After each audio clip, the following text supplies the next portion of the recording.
నమస్కారం. ఇప్పటికే బాగా లేట్ అయింది. ఇంకా చాలామంది స్పీకర్స్ ఉన్నారు. నేను ఒక వారం రోజుల క్రితం సినిమా చూశాను. సినిమా చూసిన తర్వాత సినిమా చూసి ఇంటికి వచ్చిన తర్వాత కాసేపటికి మా ఆవిడ నా దగ్గరికి వచ్చి, ఏంటి మొహం అలా వెలిగిపోతుంది అంది. అంటే చెప్పాను, సినిమా నాకు చాలా బాగుంది, చాలా నచ్చింది అని. ఆమె అన్నది, నీ మొహం ఇన్ని సంవత్సరాల్లో 2 సార్లు ఇలా వెలగడం చూశాను, మగధీర ముందును ఈ సినిమా ముందు. ఆ తర్వాత స్నేహకి బబితాకి నేను నా అవార్డ్స్ అప్రిషియేషన్స్ అన్నీ ఇచ్చేయాలి.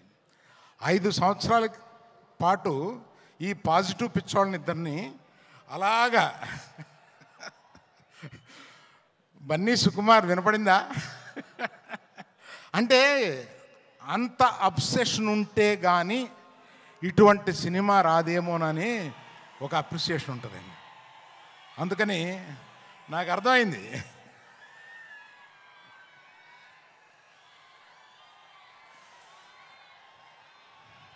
తర్వాత ఈ సినిమాలో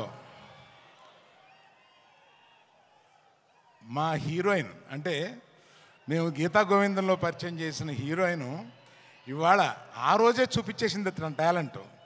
ఆ తర్వాత ఈ సినిమాలో ఎంత బ్రహ్మాండంగా చేసిందంటే, మీరు పుష్ప 1 నథింగ్, ఈ పుష్ప 2లో ఆమె పెర్ఫార్మెన్స్ చూడండి, అంత బాగా చేసింది. శ్రీలీల వచ్చింది 10 నిమిషాలు 7 నిమిషాలు అయినా కూడా అసలు మామూలుగా లేదు. అది మీరు ఆల్రెడీ కొంత చూశారు. తర్వాత చిన్నప్పటి నుంచి నాకు తెలిసిన దేవిశ్రీ ప్రసాద్ 11-12 ఏళ్ళ నుంచి నాకు తెలుసు. ఆ నాన్నగారు నా స్నేహితుడు. ఆయన ఎక్కడి నుంచో మనల్ని ఈరోజు దీవిస్తున్నాడు. ఆ దేవిప్రసాద్ ఈరోజు ఇన్ని సంవత్సరాల పాటు కంటిన్యూస్గా ఇన్ని హిట్స్ ఎలా కొడతావురా బాబు అని అడిగితే కూడా ఎవరు చెప్పగలరు దానికి. అలాగా మన ఎవరిని, last but not the least, ఇండియాలో ఇవాళ the biggest banner is Mythri.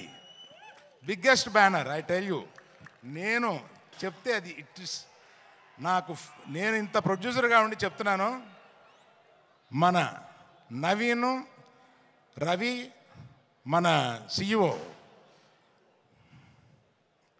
Cherry గారు, వీళ్ళ ముగ్గురు కలిపి ఎలా పనిచేస్తారో నాకు అర్థం కాదు. ఇన్ని పనులు ఎలా చేస్తారో అర్థం కాదు, ఇన్ని సినిమాలు ఎలా చేస్తారో అర్థం కాదు, ఎక్కడ ఒక కంప్లైంట్ ఉండదు. They are the best. అందువల్ల ఇంకా ఎవరైనా మర్చిపోయి ఉంటే క్షమించండి. చాలా టైం అయిపోయింది కదా, ఇంకా మాట్లాడాల్సిన 5-6 మంది ఉన్నారు. అందులో బన్నీ సుకుమార్ మాట్లాడతారని మీరు వచ్చారు మమ్మల్ని. So all the best to every one in this film who has, sorry cameraman, cinematographer, I love you for being in the film so long with patience and giving such a quality. Thank you. Bye.